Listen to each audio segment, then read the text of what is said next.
Well, this is an introduction class to Python. We all know what Python is, and I mentioned yesterday that Python is very essential for many things. We use it for many things, starting from data analysis, web scraping, web design. We use Django. Django is one of the apps which works with Python programming language. We use it for data wrangling, data scraping, data analysis, data engineering, a lot of things. You can just count them. So many people will say, "Yeah, I want to be a data engineer. I don't want to learn programming." You have to, the major programming language we use for data engineering is Python. The most important, the one we use for web scraping most of the time is Python. The one we use for data engineering is Python. The one we use for data analysis is Python. Even in bioinformatics is Python.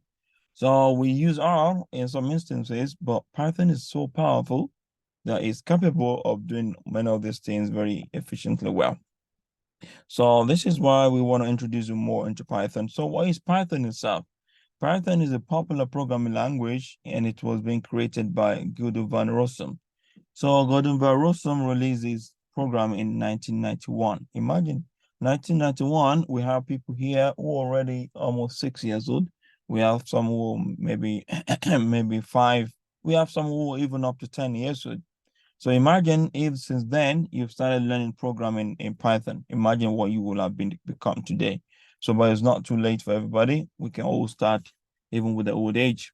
So it is useful web development. I mentioned that before.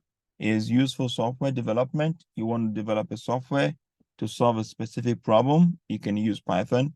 You want to solve mathematical problems, you want to design a model to solve your problem for you. You want to know how diseases spread easily.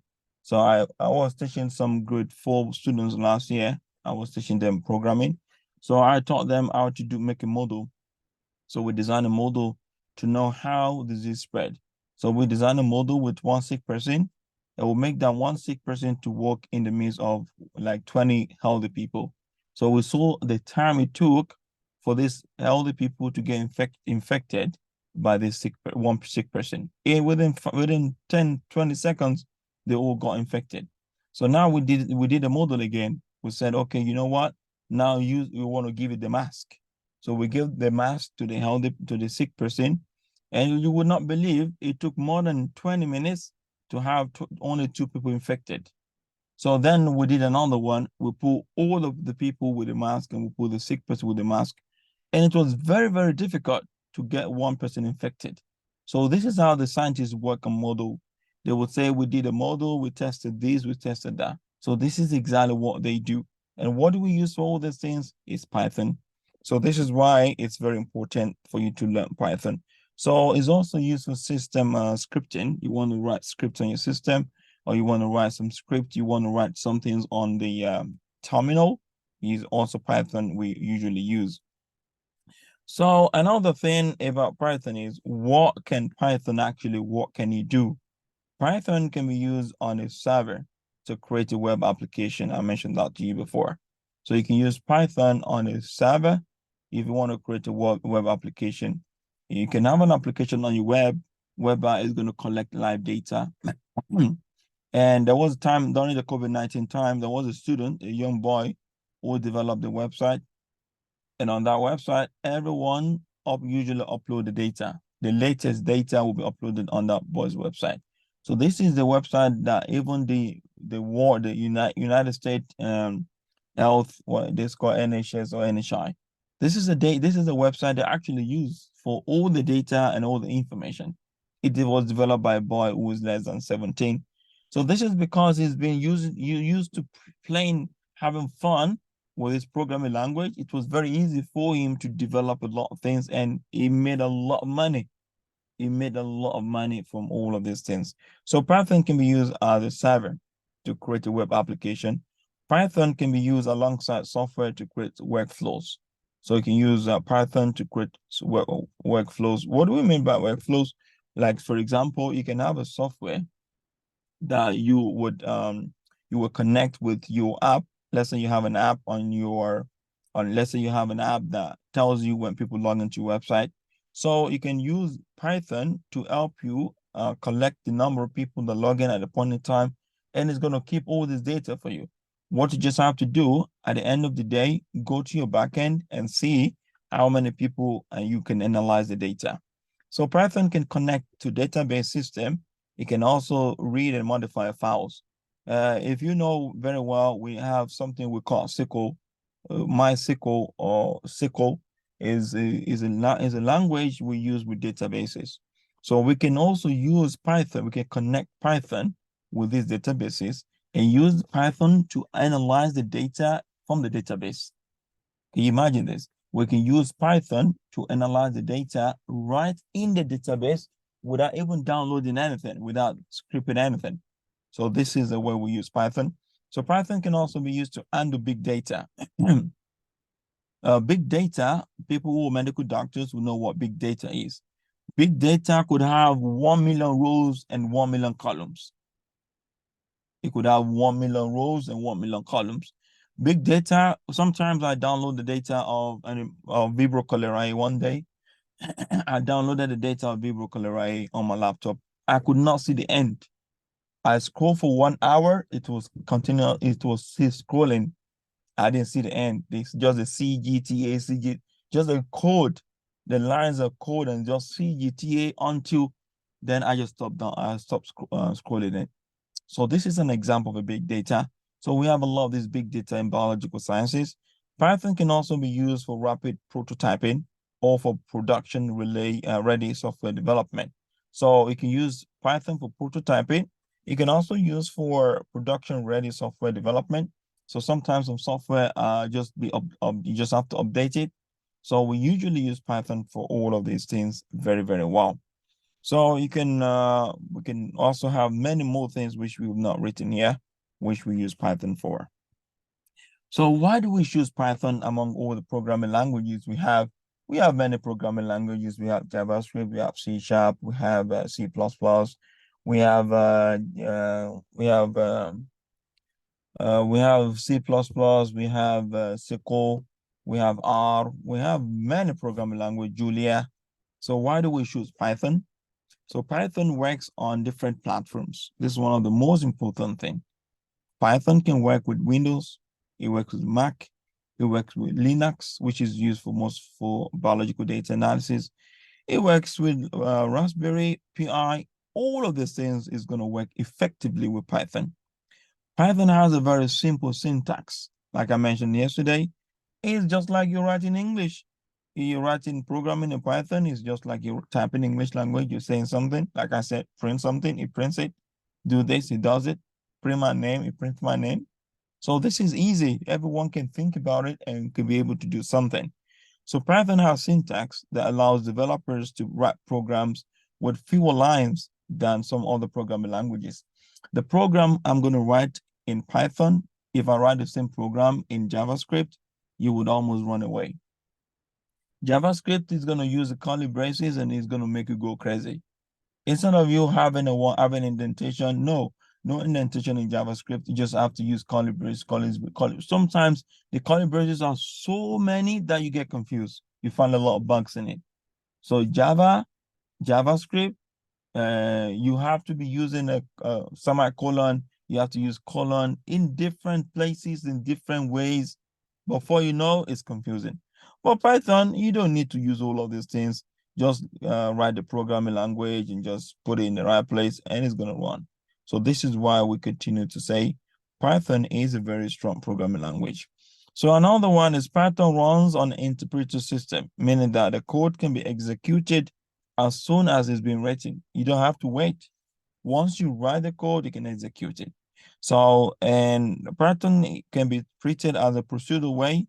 So we can use Python to do procedural programming. We're going to talk about all of these things later on. We have two ways of writing programming languages. People say we have three. We have a procedural way. We have an object-oriented. It's called OB. It's called OP, object-oriented programming. And we also have functional way. So we use function. Sometimes we use object orientation. Sometimes we use procedural. So Python can work with all these three ways. It works with all of them very, very effectively well. So these are some of the reasons why we decide to choose Python over other languages. So, and inshallah, we would move on to the next slide now. So the next one here is what do we have to know? The things we need to know is the most recent major version of Python is Python 3. So, we have version 1, Python 1, Python 2, Python 3. So we have 3 now, I think within 2 years. When I was working with Python in 2020, a lot I worked with Python. I think the version I had then was like version 3.1 or so. But now I think we already have version 3.7 or 8. So if you check your version, you can just, how to check it, just say Python dash that version is going to tell you what version you have. So the most recent version now, I think it's 3.8 or 3.9. So they keep on upgrading the versions every time. So which we shall be using in the tutorial will be version 3. So Python 2, although it's not been updated with anything other than security updates, is still very popular. Some people still use Python 2. So although many a time you might have some things which is not going to work properly in it, but I think inshallah we can continue to still have it in some places being used. So in this tutorial, Python will be written in a text editor. So I'm going to use Replit. I think I sent you the video before yesterday on how to have a Replit account. The reason I'm using Replit is because when you're still very new to programming language, you find it very, very difficult to install many things on your laptop. And if I start to tell you to install this, install Anaconda, install this Jupyter Notebook, many laptops would crash. So I know a lot of laptops would crash. So I don't want to start with crashing laptops. So I want to start with teaching you skills, which you're going to, at least after some time, even if you crash your laptop, you're going to be fine. I'm just letting you know that you will have crashed laptops. I had 3 laptops that crashed almost the same time. The first one crashed. I demanded for the second one, it crashed. I demanded for the third one, it crashed. So this is the reason I decided to have 2. If one crashes, I have another one. So this is the way it keeps crashing laptops, most especially if you're running very big data. So, and also to write Python in an integrated development environment. We have IDE. IDE is an integrated development environment. What does that mean? It means that we have some environment which we've already embedded the syntax of Python into it, that we can easily use it to write Python programs, and it's going to be very effective. So this is what it's called IDE. So among them is PyCharm. So among them is Thonny, and we have some other ones which we're going to talk about later. So Python syntax compared to other programming languages, we want to compare. We wanted to know why we're actually choosing Python language. We want to make a comparison between these and the other programming languages we've had before. Python was actually designed for readability. We want to design it to make things easy to read, and has some similarities to English language, which influence from mathematics. So this is one of the major things in which the program, I mean, the one who generated it. So this is one of the main thing it wanted to have. Is from Netherlands. Because Netherlands are doing a lot. You don't know much about Netherlands, but these guys are working so hard. They just keep quiet and they're doing a lot of things. So most especially when it comes to mathematics and programming. So Python, I use something called I use an app in my lab in Stockholm University, which is going to collect study. It's going to capture mosquitoes in a vacuum, and it's going to capture the pictures, the movement. It's going to generate the movement to figures, and it's going to generate that to data. So this is an amazing technology. It's also from Netherlands. So this is also being done with Python programming, because I went through the program when my professor gave me access, and I saw all of the things being used is Python. It's Python. So Python is very strong. If you know Python very well, I swear by Allah, except you want to remain poor. You will never, there's nothing that will make you remain poor, except if Allah wills that you would be. So if you know Python very, very well. So I pray Allah will make this a very good sabbath for every one of us. So Python also relies, so Python uses new lines to complete the command. So Python does not use a semicolon. It does not use parentheses. So the semicolon parentheses is what makes JavaScript and Java crazy. JavaScript in Java is very crazy because of this semicolon parentheses. Python relies on indentation. I mentioned that yesterday and I showed an example. So indentation is very important when you're writing a block of code. When you're writing a block of code, you must make sure the block of code will be written in the same indentation. So you start from the first line, the second line will be move inside it, then the third one will be move inside it. If you now want to start another block of code, you go to the beginning. So, but if you're still working on the same block of code, you must make sure your indentation is done properly. So Python relies on indentation using white space to define scope, such as scope of loops, function, or classes. We're going to talk about all of these things. Don't worry. We'll talk about loops. We will talk about functions. We will talk about classes. So other programming languages often use curly bracket or for these purposes. So like JavaScript and Java, they use curly bracket for these purposes. But what would happen is Python usually use indentation to make their life easy. So this is an example we have yesterday. If you want to print something on the console of Python, you don't say, you say print, you say the word print hello word. If you say print hello word, it's going to print hello word for you. But if you want to print in JavaScript, you say console.log. You say console what? Console.log. So this is why it's not the same. It's never the same. So it's a very, very different programming languages.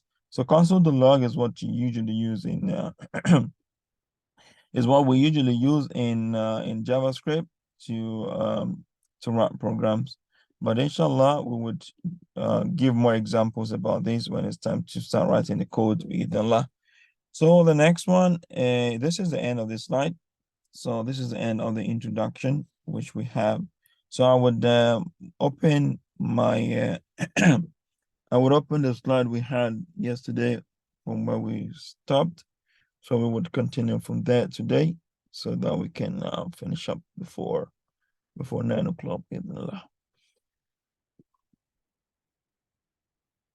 Please, if you have any questions, feel free to ask me. If you have any questions, please feel free to ask me.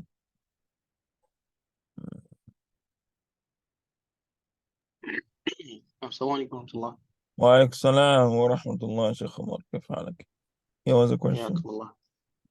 Yeah. Yeah. I wanted just to point out that considering how powerful Python is and its Yeah. advantages over other programming languages, Yeah. can we categorically say that one who is competent at writing codes on Python can easily write on other programming languages, or it is vice versa? Like if you know JavaScript, then you should be able to write Python, or if you know Python, you should be able to write write on JavaScript and the rest of the other programming languages. Okay, that's a very good question. So that's a very good question. So he's asking that people usually say that you should start with writing JavaScript or start with writing Java. That would make it easy for you to cope with difficult programs. I say it's not true. So if you start with a very difficult one, what would happen is you're gonna break. So it's gonna break you and it's gonna discourage you. So when you write, for example, if you start writing JavaScript, or let's say you write something in Java, it's so confusing and so difficult. So if you start with something simple, something which is easy, like Python, it's very, very easy for you to use the knowledge of a Python to write JavaScript. I usually do projects or junior projects with JavaScript in the year like 2018, 19. So, but I would say I was just doing those things. I didn't really have much connection with JavaScript. But the day when I reviewed, because I did the first programming language I did was Fortran. I think you know Fortran. Fortran 90, I think it's 97. Yeah, I think Yeah, that was the I've first heard of it programming before. language I did while I was in the university. So it was after that time I started to read more about programming languages. And among the things I set my hands on again was JavaScript. But I didn't actually do much. I was just using it for my computer engineering, and I was trying to use it to do my Arduino projects, do robotics. But wallahi, when I found Python, it made many things I've been confused about. It made it so clear. It made it so clear. Wallahi, I was very, very confident about myself when I went deep into Python, because I started Python also a long time ago. I remember the first time someone told me about Python was around 2014. So, I mean, 2013, 14. So that was when someone told me about it. And I remember then I did a lot of work on it. So, but along the line, you just have to leave it because you just feel like, alas, I know it, I don't need it anymore. Before you know, you forget everything again. So, but I started using it a lot from 2018. So till now, I've seen a drastic difference. So it gives you a lot of confidence if you know the easy ones. So you can easily use the easy ones to develop the difficult ones. So there was a friend who went to Canada, and she is actually studying computer science. She's a student of computer science. So she just went on the on what they call Twitter, and she said she's got a job. She just sent me a message that I've got a job. It's not a person I know one on one, but among the the programming group. So she just sent it that she's got a job. What is a job? She got a company who have the programs written in Python. So now, because the Python is not also, it has some limitation when it comes to web, where you want to work with web, or you want to download something on web directly, because most of the things you download on web, they're always in JSON format. So it's good for you to use use JSON. JSON format is JavaScript format. So it's very good for you to use this format with JavaScript. So he said his company needed her to translate. Allah, it's funny, they needed her to translate all of the codes written in what? Written in JavaScript. It's written in Python back to JavaScript. And this is what she did for more than 2 years. A big project, She was paid a lot of money. So this is why you should not say, I will learn this, I will not learn. So inshallah, what I would encourage you to do, my brother, is start with Python because it's pretty easy. So it's going to give you a lot of confidence. So once your confidence is now very high, once you've had enough confidence, then you can now start to learn JavaScript. Inshallah, I would also be okay if we finish Python and we want to start JavaScript. Inshallah, it's not something very difficult. So, but Python is a lot, because I will not just teach you Python, only Python. We will teach Python and show you the application of Python as well. So how you can use it for machine learning, how we can use it for web scraping, web development, and everything being in law. So this is going to be a very, very interesting one. So now today we will talk about Python comments and variables.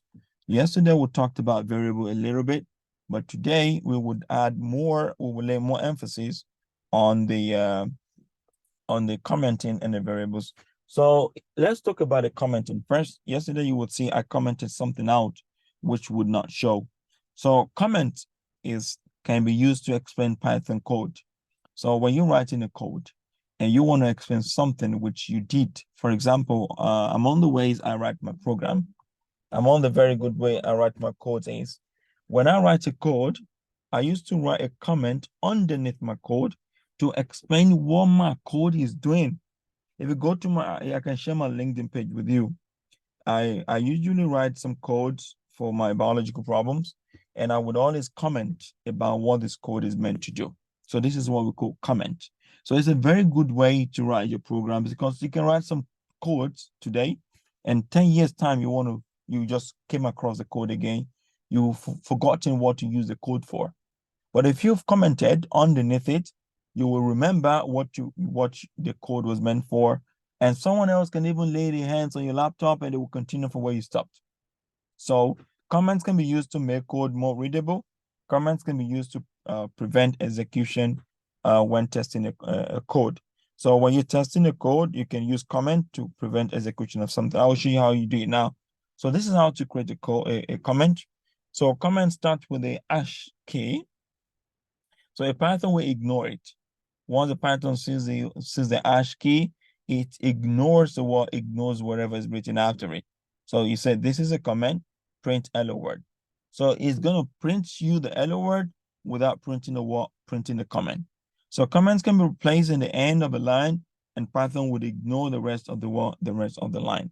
So if you put this, let me show you. Let's go to the replit so I can show you some ways so that I will not just keep talking. So I can show you the way to do it. Just give me 1 minute. Let me open. I love to always go between things like this. It's the best way to learn. Excuse me for the lateness. So I'll open my replit now. So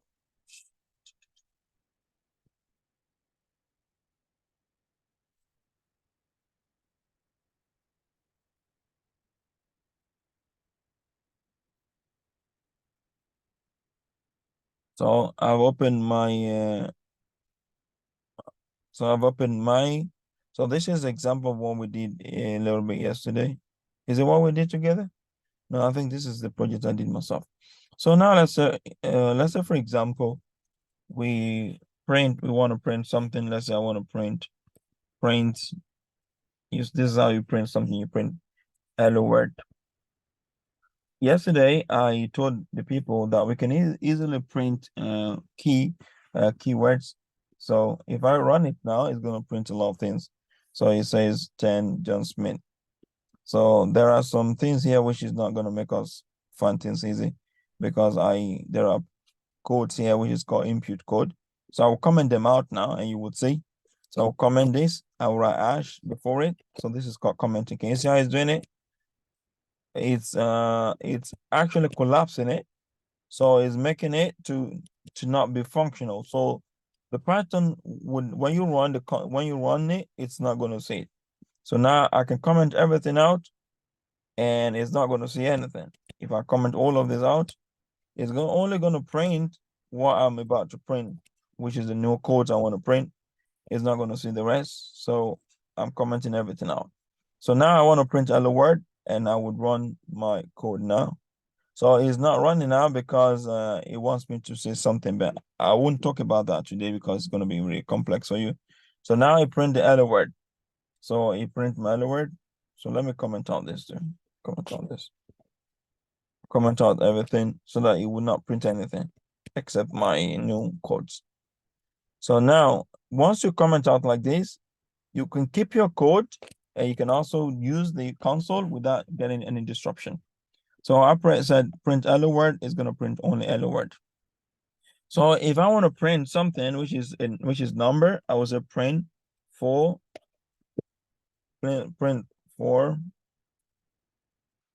plus 6. So if I run it, it's going to print 4 plus 6. So it's going to print 10 for you. So if I say, okay, print 4 plus 6, and something good about this is you use the rule of BODMAS. If I say print 4 plus 6 minus 3 times 4, this is how you write times in Python and put it in parentheses. So you would see something about it is not going to, if I tell you to tell me the answer now, I mean, if you get it wrong. So Python would do the first thing it's going to do is going to multiply -3 by 4. So -3 by 4 is going to give you -12. Then it's going to sum up 4 plus 6, which is 10. 10 minus 12 is going to give you -2.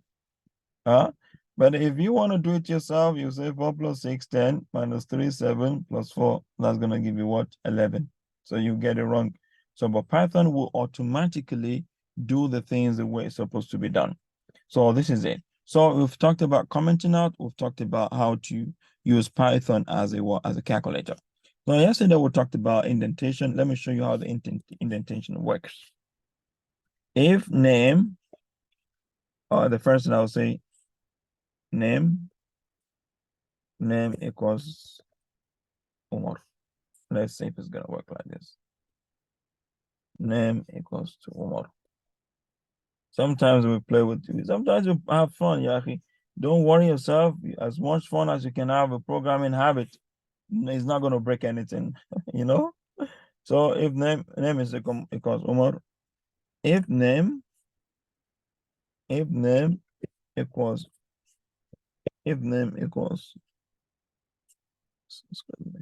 I'm using another computer.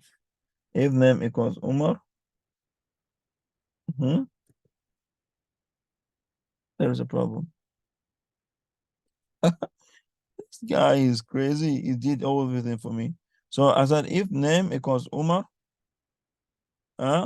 print hello Umar. Else print hello stranger. Let's run it and see if it's gonna work. There is a problem here. So there is a problem with equals to.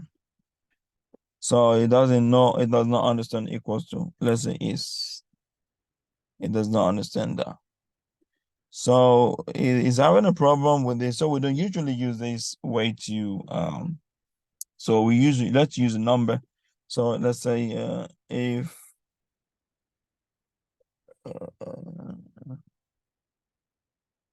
let's use another way. Let's do something simple, which you can easily, this is going to be complex. So I just want to use, I just want you to see how the indentation works. So, so the indentation works like this. Say if 5 is greater or 5 is less than 2, what's my greater? If 5 is, so it's brought it up. So if 5 is greater than 2, print 5 is greater than 2. So now it would say it's automatically indented. Can you see the indentation? So now let's run it. It's going to print you 5 is greater than 2, right?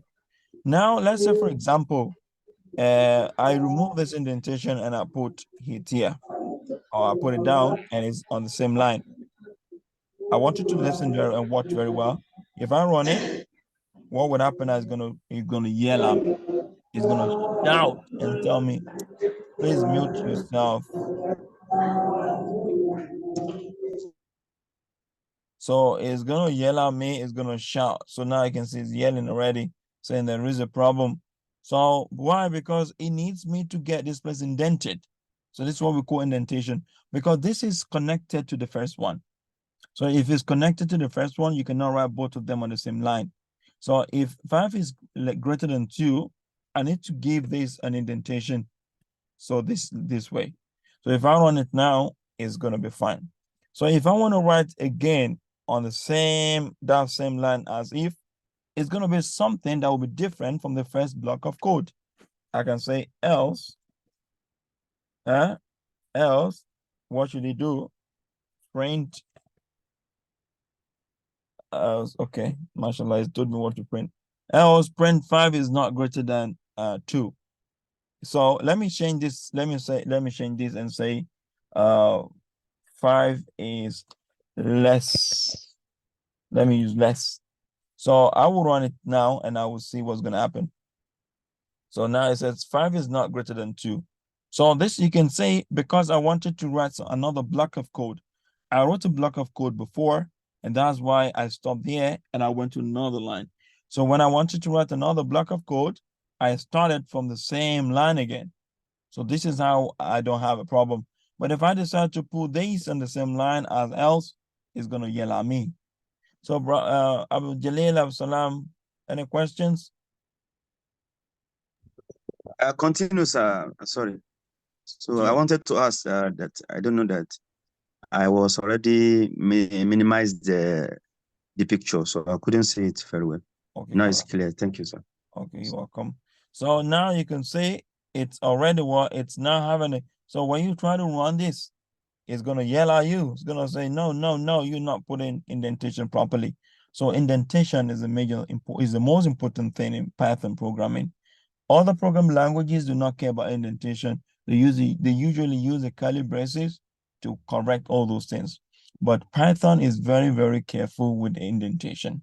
So this is something. So today we've talked about indentation, we've talked about variables, and we've talked about commenting out. So these are the three basic knowledge we got today. So the first one is commenting out. You can say I commented all of this out, it's not working. So if I wanted to work again, I will comment, I will remove the comment. So now I've removed the comment for price. So if I run it now, it's not going to bring anything new. But if I say, let me pull this properly, and now say print, let me put another print what? Print, what was the first thing I did? Print print price. So as I said, print price is gonna print me price now because I already uncommented it. It's gonna print me price as 10. Can you see now? So inshallah, we'll be stopping here. It's already time. So bismillah, today was short because I had to attend to something. So I want you to practice all we've done today. It's been recorded. Listen to the recording. Try as much as possible. Practice as much as possible. If you have any problems, send to the group. I will attend to you on time. So I would